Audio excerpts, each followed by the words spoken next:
नमस्कार मित्रों, मैं डॉक्टर अशोक त्रिपाठी एक बार फिर से आपका स्वागत करता हूं आपके अपने channel history culture and research methodology में। मित्रों, बहुत सारे लोग मैं देखता हूं कि वीडियो तो हमारी देखते हैं, लेकिन मैं साथ साथ आपसे रिक्वेस्ट करूंगा कि आप वीडियो भी देखिए और मेरे चैनल को सब्सक्राइब कीजिए, बल्कि अपने चैनल को सब्सक्राइब कीजिए आप। और ये चैनल इतिहास के विद्यार्थियों को ही समर्पित है और कोशिश यही रहती है कि इस तरह की वीडियोस बना के डाली जाएं जो आपके लिए विभिन्न परीक्षाओं में आपके लिए फ़ायदेमंद हो। तो आइए आज का जो टॉपिक हमने डिसाइड किया है उसके ऊपर चर्चा करते हैं। आज का जो टॉपिक है वो है 1857 के विद्रोह का कारण। इसके पहले मैंने 1857 के विद्रोह के स्वरूप पे एक वीडियो बनाया था जिसको अच्छा रिस्पांस आप लोगों ने दिया था।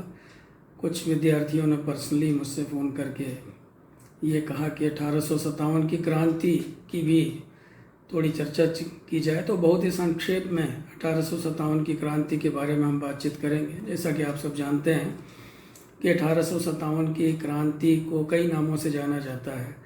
अलग अलग लोग, कोई उसे सिपाही विद्रोह कहता है, कोई भारत का प्रथम स्वतंत्रता संग्राम कहता है, तो विभिन्न नामों से उसे पुकारा जाता है। आइए 1857 की क्रांति के पहले हम देखते हैं कि 1757 से इसकी भूमिका की शुरुआत होती है। हम कह सकते हैं 1757 ईस्वी में प्लासी के युद्ध में ईस्ट इंडिया कंपनी ने बंगाल पर विजय प्राप्त कर ली और बंगाल पर विजय प्राप्त करने के बाद उन्होंने अगले 100 साल तक लगभग पूरे भारत को अपने चपेट में ले लिया, आप कह लीजिए, बल्कि आप ये कह लीजिए कि पूरे भारत में अपनी प्रभुसत्ता स्थापित करने का उन्होंने प्रयास किया।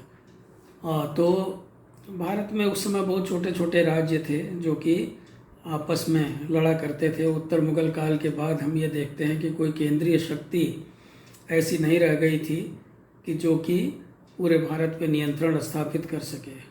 तो ये जो विभिन्न राज्य थे, यद्यपि वो पराजित हो चुके थे, लेकिन फिर भी वहाँ की जो जनता थी वो अभी भी सामंतवादी नेतृत्व को ही स्वीकार किए हुए थे। तो ब्रिटिश शासन में जब राज्य विस्तार हुआ, चारों तरफ ब्रिटिशर्स ने अपना शासन स्थापित कर लिया, तो उस समय उन्होंने यहाँ की जो पहले से चली आ रही जो शासन प्रणाली थी भारत की, उसमें उन्होंने काफ़ी परिवर्तन किए। और तो भारत की जनता जो थी वो इस परिवर्तन की आदी नहीं थी। वो एक ख़ास प्रकार की शासन प्रणाली जो वर्षों से, सदियों से चली आ रही थी, तो वो उसी की अभ्यस्त थी। तो अपने ख़ास तरीक़ों में जब उसने देखा कि बहुत सारा फेरबदल किया गया, तो प्रारंभ में जो भारत की जनता जो थी वो उसको बर्दाश्त नहीं कर पाई और उसे आज बड़ा अजीब सा लगता था। तो नतीजा ये हुआ कि देश के अनेक हिस्सों में छोटे छोटे विद्रोह हुए, क्योंकि उन हिस्सों में ब्रिटिश शासन प्रणाली को लेकर के किसी न किसी बात को लेकर के, शासन प्रणाली से संबंधित किसी बात को लेकर के उनमें असंतोष था। नतीजा ये हुआ कि छोटे छोटे बहुत सारे विद्रोह हुए। यहाँ उन सारे विद्रोहों के बारे में बताना संभव नहीं है, लेकिन ये है कि केवल इतना ही आपको बताना चाहते हैं कि 1857 का जो विद्रोह था, ऐसा नहीं था कि वो पहला विद्रोह था, इसके पहले भी बहुत सारे विद्रोह हुए थे। बस अंतर इतना था कि 1857 का जो विद्रोह था वो इन सभी विद्रोहों में सबसे प्रचंड था, सबसे बड़ा विद्रोह था और इसका विस्तार सभी विद्रोहों से ज़्यादा था। तो ये एक ऐसा विद्रोह था जो भारत के विभिन्न वर्गों द्वारा ब्रिटिश साम्राज्य के विरोध में किया गया था, ईस्ट इंडिया कंपनी के शासन के विरोध में किया गया था। यह विद्रोह मात्र सिपाहियों का विद्रोह नहीं था, बल्कि सिपाहियों में तो असंतोष था ही, लेकिन साथ साथ आम जनता में भी बहुत ज़्यादा असंतोष था, जो कि विद्रोह के दौरान आम जनता और सिपाहियों में जो तालमेल बना, आम जनता जिस तरह से सिपाहियों की सहायता कर रही थी, तो उससे इस बात को समझा जा सकता था। तो वस्तुतः यह कंपनी के प्रशासन के विरुद्ध जनता की जो ढेर सारी शिकायतें थी, और साथ ही साथ जो विदेशी राज के प्रति जनता की जो एक तरह से आप कह लीजिए कि नापसंदगी थी, तो ये विद्रोह जो है उसी का परिणाम था। जनता जो है विदेशी शासन को पसंद नहीं करती थी, और साथ ही साथ जो है और भी ब्रिटिश नीतियों को लेकर के जिन जिन जगहों पे ईस्ट इंडिया कंपनी का शासन हो गया, वहाँ किस तरह से लोग परेशान थे, तो इन सब कारणों से उन्होंने विद्रोहियों का साथ दिया। तो विद्रोह के कारणों का जहाँ तक प्रश्न है, तो सबसे पहला कारण तो यही था कि जो ब्रिटिशर्स थे, लोग उनको पसंद नहीं करते थे। अंग्रेज़ों का जो विदेशीपना था वो एक बहुत बड़ा कारण था। भारत की जनता ईसाई मिशनरियों और अंग्रेज़ों को बड़े तिरस्कारपूर्ण दृष्टि से देखती थी, और उनके क्रियाकलापों से बहुत ज़्यादा क्षुब्ध थी। अंग्रेज़ जो थे वो एक तरह से रेशियल डिस्क्रिमिनेशन में विश्वास करने वाले लोग थे। वो अपनी जातीय उच्चता में विश्वास रखते थे, और प्रत्येक भारतीय जो था वो उसे कभी न कभी वो ये अवसर देते थे कि भारतीय अपने आप को हीन महसूस करे उनके सामने और उन्हें श्रेष्ठ माने। तो भारत के बहुत सारे जो सम्मानित आप कह लीजिए कि समाज सुधारक थे, भारत के जो विद्वान थे, भारत के जो बुद्धिमान व्यक्ति थे, भारत के जो शासक वर्ग के लोग थे, सभी को कभी न कभी अंग्रेज़ों के इस व्यवहार का सामना करना पड़ा था। व्यवहार से मेरा मतलब ये है कि अंग्रेज़ों का जो नफ़रत भरा व्यवहार होता था उसका सामना करना पड़ा था, जो उनको भी काफ़ी हीन समझा जाता था। तो इस व्यवहार का अनुभव केवल आम आदमी ने नहीं किया, बल्कि ख़ास लोगों ने भी किया। तो भारतीय धर्मों की वो खुल करके आलोचना करते थे। अब जैसे स्वामी विवेकानंद ने लिखा है कि बच्चा जब स्कूल जाता है तो वो 4 बातें सीखता है कि उसका बाप बेवकूफ़ है, उसका दादा दीवाना था, उसके सारे धर्म ग्रंथ झूठे और बेकार हैं, उसकी जो मंदिरों की मूर्तियाँ वगैरह हैं वो सब बेकार हैं, लोगों को बेवकूफ़ बनाने के साधन हैं। अगर आप ज़्यादा डिटेल में आप पढ़ना चाहें तो मैं आपको सजेस्ट करूँगा कि आप डॉक्टर रामधारी सिंह दिनकर की संस्कृति के 4 अध्याय पढ़िए, और उनमें कुछ चैप्टर्स तो ऐसे हैं जैसे हिंदू नवोत्थान इत्यादि, इस तरह के चैप्टर्स हैं जिनको पढ़ेंगे तो आपको एक क्लियर पिक्चर समझ में आएगी। तो अंग्रेज़ों का व्यवहार जो था वो भारतीय धर्मों के प्रति बहुत बुरा था, और मिशनरी स्कूल वाले जो शिक्षक वगैरह थे, वहाँ के जो पादरी वगैरह थे मिशनरी स्कूलों के, तो वो लोग भारतीयों को पढ़ाने के साथ साथ जो है उनका धर्म परिवर्तन भी करना चाहते थे, उनको ईसाई बनाना चाहते थे। बलपूर्वक ईसाई बनाए जाने की घटनाएं बहुत ज़्यादा हो रही थी। तो कुल मिला करके अपने धर्म के प्रति भारतवासियों को जो ब्रिटिश नीति थी उसमें बड़ा संदेह था। इसी वातावरण में आगे चल कर के आप देखते हैं कि जो कारतूस वाली घटना हुई थी, जो कि 1857 के विद्रोह का तात्कालिक कारण बनी। तो अंग्रेज़ों का विदेशीपना ब्रिटिश शासन की बदनामी का एक मूल कारण था, और इसके कारण जो है वो भारतीय जनता में बहुत अलोकप्रिय हो गए थे। अंग्रेज़ों की जो नीति थी, खास करके जो प्रशासनिक नीति थी, भू राजस्व वगैरह से संबंधित नीति थी, उससे बड़ी एक संख्या में जो किसान थे वो गरीबी का जीवन यापन करने के लिए मजबूर हो गए थे। बहुत सारे किसान जो थे वो कर्ज में फंस गए थे, उनके हाथों से ज़मीन निकल करके व्यापारियों और महाजनों के पास चली गई। किसान भूस्वामी बड़ी बुरी तरह से कर्ज में फंस गए थे, और इसके अलावा प्रशासन के निचले स्तरों पर बहुत ज़्यादा भ्रष्टाचार व्याप्त था। आम जनता जो थी उसको निचले स्तर के भ्रष्टाचार से बड़ा नुकसान पहुंचता था। वो जगह जगह नजराना, घूस इत्यादि देने के लिए मजबूर होते थे। साथ ही साथ जो है उनके साथ बहुत दुर्व्यवहार भी किया जाता था, जैसे पुलिस वाले, छोटे अफसर, छोटी अदालतें, ये सब जो है भ्रष्टाचार का अड्डा थी, भ्रष्टाचार के लिए ये सब बदनाम थे। तो इस तरह से जो है हम ये देखते हैं कि सभी लोग जो है बहुत दुखी थे। जो छोटे अफसर थे वो बहुत तंग करते थे लोगों को, और साथ ही साथ जो है ज़मींदारों के मत्थे जो है वो अपने आप को समृद्ध बनाने का कोई मौका नहीं छोड़ते थे जो अधिकारी थे। तो इस तरह से साथ ही साथ जो है न्याय प्रणाली बहुत जटिल थी, गरीबों के ऊपर बहुत जुल्म होता था, और वो कहाँ जाएं, किसके पास न्याय मांगने के लिए जाएं, कुछ समझ में उनको नहीं आता था। धनी लोगों के सामने जो है वो बहुत असहाय थे। बढ़ती हुई गरीबी ने लोगों को एकदम से निराश बना दिया था, निराश कर दिया था, और लोग जो है वो विद्रोहियों का साथ देने के लिए मजबूर हो गए थे। वो ये चाहते थे, कहने का मतलब कि भीतर भीतर जो है असंतोष की ज्वाला उनके अंदर भड़क रही थी। इसी तरह से मित्रों और भी आर्थिक कारण थे जो कि इस विद्रोह को ले आने के प्रमुख कारण बने। जैसे जन असंतोष का सर्वाधिक महत्वपूर्ण कारण जो था वो देश का ईस्ट इंडिया कंपनी के द्वारा आर्थिक शोषण करना था। ईस्ट इंडिया कंपनी ने अपने व्यापारिक लाभ के लिए, अपने फ़ायदे के लिए, ब्रिटिशर्स को फ़ायदा पहुंचाने के लिए भारत का जो परंपरागत ढांचा था, आर्थिक ढांचा था, उसका विनाश कर दिया।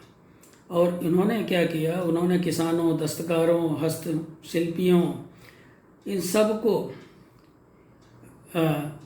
तबाह कर दिया। और नतीजा ये हुआ कि जो बड़ी संख्या में, यहाँ तक कि इनमें ज़मींदार इत्यादि भी शामिल थे बड़ी संख्या में, इन सब को जो है दरिद्रता के कगार पर ले आके खड़ा कर दिया। जो भूमि के स्थायी बंदोबस्त, रैयतवाड़ी व्यवस्था इत्यादि ये सब जो था, ये सब कृषकों के लिए बहुत हानिकारक सिद्ध हुआ। अंग्रेज़ों को तो ये था, उन्होंने स्थायी बंदोबस्त तो इसलिए बनाया था कि उनको एक निश्चित राशि हमेशा मिलती रहे, लेकिन इससे किसानों और ज़मींदारों को बहुत नुकसान हुआ। ज़मींदारों को समय पर कर न चुका देने के कारण जो है उनकी ज़मींदारियाँ नीलाम कर दी जाती थी। तो इस तरह से मित्रों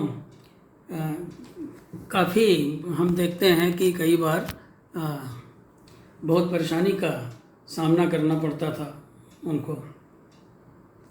तो इसी तरह से और भी जो कर मुक्त भूमि थी, कर मुक्त भूमि को अंग्रेज़ों द्वारा अपने नियंत्रण में ले लिया गया था। तो इससे जो है बहुत सारे जो सम्मानित व्यक्ति थे उनको भी जीविका के लिए मारे मारे फिरना पड़ता था। अंग्रेज़ों को की जो नीतियाँ थी, अंग्रेज़ों की नीतियों से केवल थोड़े बहुत गिने चुने लोग जो थे उनको छोड़ करके बाकी समाज का जो अधिकांश भाग था वो उनकी नीतियों से असंतुष्ट था और दुखी था। ब्रिटिश प्रभुत्व के कारण जो है वो भारतीय मध्यम वर्ग, भारतीय उच्च वर्ग सभी परेशान थे। मध्यम वर्ग जो था वो भी बहुत परेशान था। विशेष करके उत्तर भारत में प्रशासन में क्या होता था कि अच्छे वेतन वाले जो ऊंचे ओहदे थे वो केवल जो है वो अंग्रेज़ों वगैरह को ही रखा जाता था, भारतीयों को उनसे अलग रखा जाता था। तो इसके कारण जो है उनको, उनके मन में भी काफ़ी असंतोष था। भारतीय राज्य जो थे वो धीरे धीरे विलुप्त हो रहे थे, और उनके विलुप्त होने के कारण वो भारतवासी भी जो उनमें उच्च प्रशासनिक और न्यायिक पदों पर थे वो भी जीवन यापन के साधनों से वंचित हो रहे थे।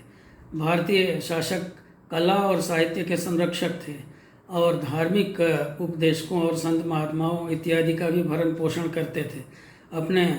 लेकिन अब दिक्कत ये थी कि जब ये छोटे छोटे राजे महाराजे जो थे वो सब धीरे धीरे सब खत्म हो रहे थे, जमींदार इत्यादि खत्म हो रहे थे, तो अब इनको कौन संरक्षण दे। बहुत सारे लोग, अब जैसे बहुत सारे कलाकार थे, बहुत सारी कलाएं विलुप्त हो रही थी। क्यों? क्योंकि संरक्षण के अभाव में वो विलुप्त हो रही थी। इसी तरह से बहुत सारे ऐसे लोग थे जिनका भरण पोषण कलाकारों के अलावा, जैसे बहुत सारे साधु, सन्यासी इत्यादि, धार्मिक उपदेशक इत्यादि थे। तो ये सब जो है, ये सब भी चूँकि इनके ऊपर ही निर्भर करते थे।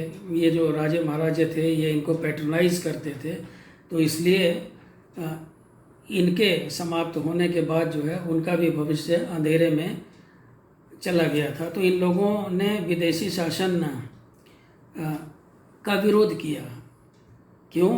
क्योंकि उनके भरण पोषण करने वाले समाप्त हो रहे थे, तो इसीलिए इन लोगों ने भी विदेशी शासन का विरोध किया। और आगे चल कर के हम देखते हैं कि विदेशी शासन के प्रति एक माहौल बनाने में इन्होंने भी बहुत बड़ा योगदान दिया। इसी तरह से ब्रिटिश फ़ौजों की बात करें हम, ब्रिटिश फ़ौजों की प्रथम अफ़गान युद्ध, पंजाब के युद्ध, क्रीमिया युद्ध वगैरह में करारी हार हो चुकी थी। तो ब्रिटिश फ़ौजें, ऐसा नहीं था कि वो अजेय थी। बिहार और बंगाल में संथाल आदिवासियों ने कई बार अंग्रेज़ों को के खिलाफ मोर्चा लिया था, उनके खिलाफ बगावत की थी और उनको पराजित किया था। यद्यपि यह विद्रोह दबा दिए गए थे, लेकिन इन घटनाओं ने यह सिद्ध कर दिया था कि एशियाई सेना भी ब्रिटिश फ़ौजों को हरा सकती है, ब्रिटिश अजेय नहीं है। लोगों में ब्रिटिश शासन को ख़त्म कर देने का एक तरह का आत्मविश्वास पैदा हो गया था, जाग गया था। तो वस्तुतः यहाँ पर भारतवासियों ने ब्रिटिश शक्ति को कम आंक करके राजनीतिक मूल्यांकन संबंधी एक भारी भूल भी कर दी। यह भूल 1857 के विद्रोहियों के लिए हानिकारक सिद्ध हुई, क्योंकि उन्होंने ऐसा सोचा कि हम भी उनको हरा सकते हैं। ये हमारी अपनी कितनी शक्ति है, हम कितने संगठित हैं, हमारे पास क्या संसाधन हैं, इन सब चीज़ों के बारे में उन्होंने नहीं सोचा। तो मित्रों,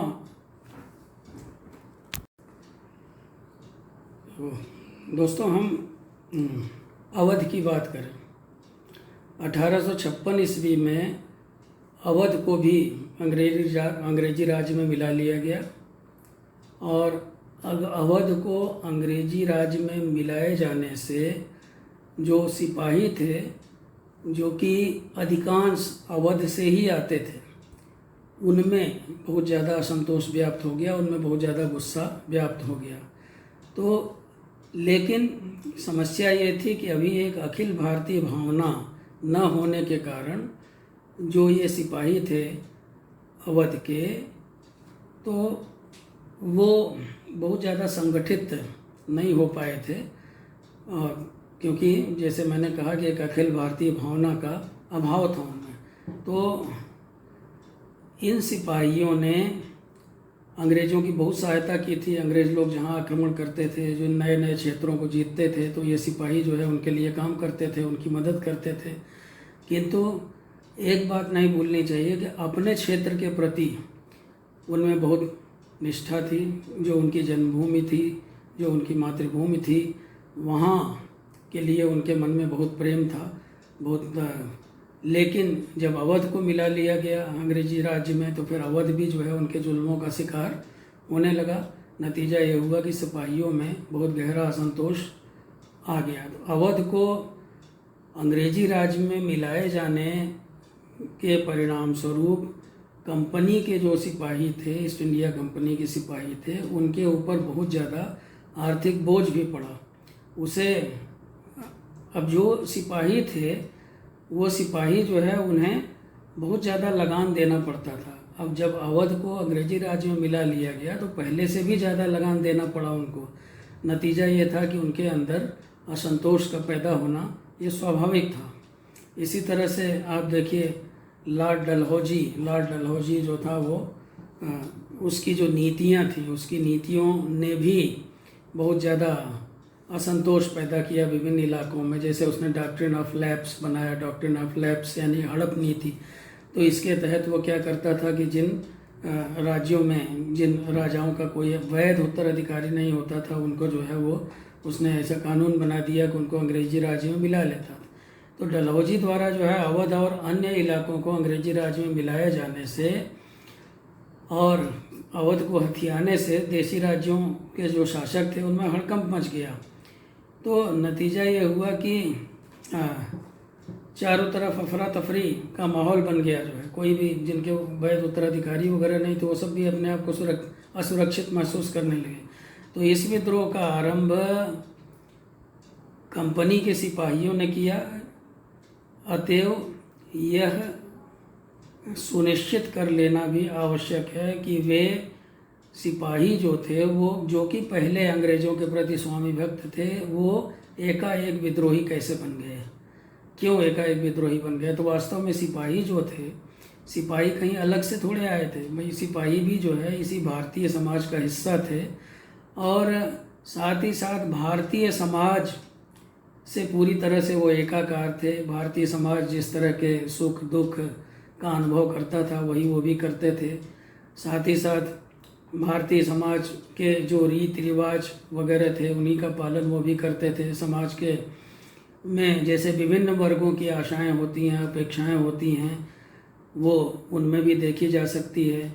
जो भारतीय समाज में जो कुछ भी होता था, कहने का मतलब यह है कि समाज का अंग थे, तो समाज में जो कुछ भी घटता था, अच्छा या बुरा, दोनों से वो सिपाही जो थे वो भी प्रभावित होते थे।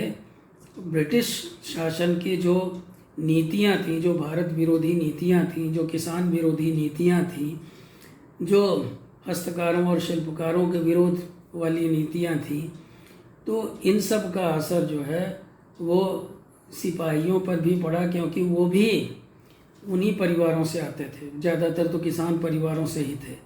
तो एक आम धारणा से वो भी प्रभावित थे कि अंग्रेज़ जो है वो ईसाई बनाने का प्रयास कर रहे हैं उन्हें। सैनिक अधिकारियों ने सिपाहियों को जो है वो उनके ऊपर बहुत सारे रेस्ट्रिक्शंस लगा दिए। उनको ये कहा कि भाई आप पगड़ी मत पहनिए, आप जो है वो जाति सूचक चिन्हों का प्रयोग मत कीजिए, पंथ संबंधी जो चिन्ह थे उसको मत इस्तेमाल कीजिए, दाढ़ी मत रखिए, और साथ ही साथ जो है और भी बहुत सारे इस तरह के प्रतिबंध उनके ऊपर लगा रखे थे। समुद्र पार जाने के लिए भी उनको बाध्य किया जाता था। हमारे यहाँ ये कहा जाता था कि समुद्र पार जाने पर आदमी जो है भ्रष्ट हो जाता है, वो लौट के आता नहीं है, वहाँ बहुत खतरा है। तो मतलब इस तरह का अंधविश्वास था लोगों में। तो ये जो समुद्र पार जाने का अंधविश्वास, यहाँ तक कि आपने देखा होगा कि महात्मा गांधी भी जब पढ़ने के लिए जा रहे थे तो उनको भी बहुत सारी कस्में दिलाई गई थी कि आप समुद्र पार न जाइए। तो समुद्र पार जाने के लिए भी बाध्य किया जाता था। नतीजा ये हुआ कि इसने भी उनमें असंतोष जागृत किया।